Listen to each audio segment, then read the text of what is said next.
Hi, everybody. Dugraz here with Dugraz Reports.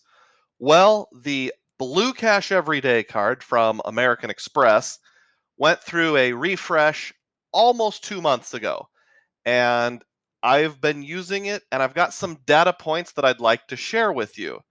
To be a little more specific, there was a new category bonus structure, and we want to know in real life, or how the rubber meets the road, how that's working out.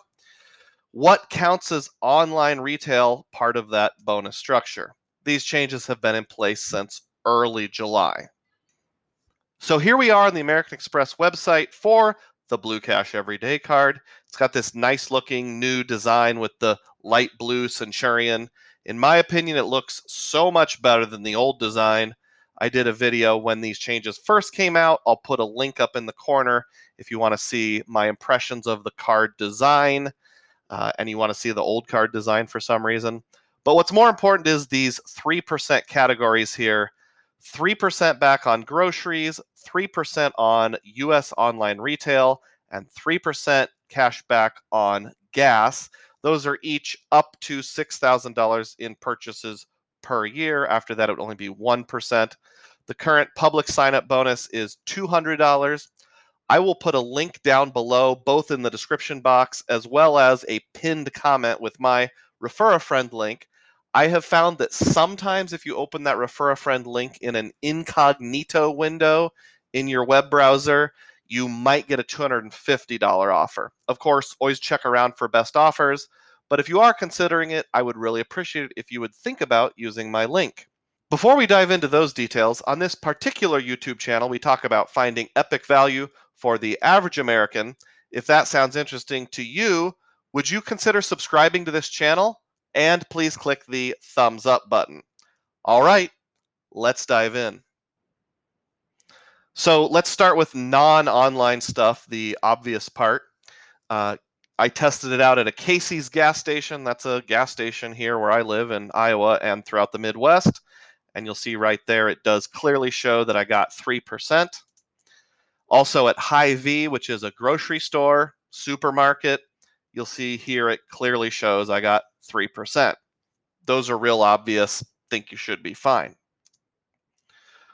There is a gas station that doesn't work, maybe, and it actually is the Hy-Vee gas station. The newer ones are sometimes called Fast and Fresh.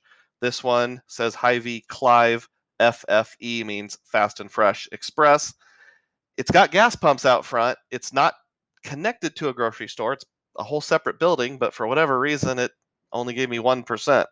And then the older ones, which are still called Hy-Vee gas, same thing. There's gas pumps. It's a gas station. It even says gas, but only gave 1% cash back for whatever reason. So maybe if it's a gas station that belongs to a grocery store, Amex doesn't code it that way. I know for sure that Chase codes it as gas because I've bought gift cards there before just to get category bonuses. I've had some online retail success. Here's a purchase on my Apple iPhone through the Apple Music Store. I think I just bought a song, but anything that's apple.com, I got 3% on a couple other things too. That shows here. Walmart.com. Now, this is kind of a big one because there was this dilemma like a year ago where Walmart split their online grocery site and their .com site into two different sites. So those of us who are getting Walmart online grocery and having it code as grocery in the Amex ecosystem were angered. I'll put a link to my old video up there. But you can do a play here where if you're doing online pickup through Walmart and it's at walmart.com, yes, I have got the 3%. Fair warning, if you just walk into Walmart and buy something, it will not code as grocery, so you don't get the 3%. What did not work for online retail?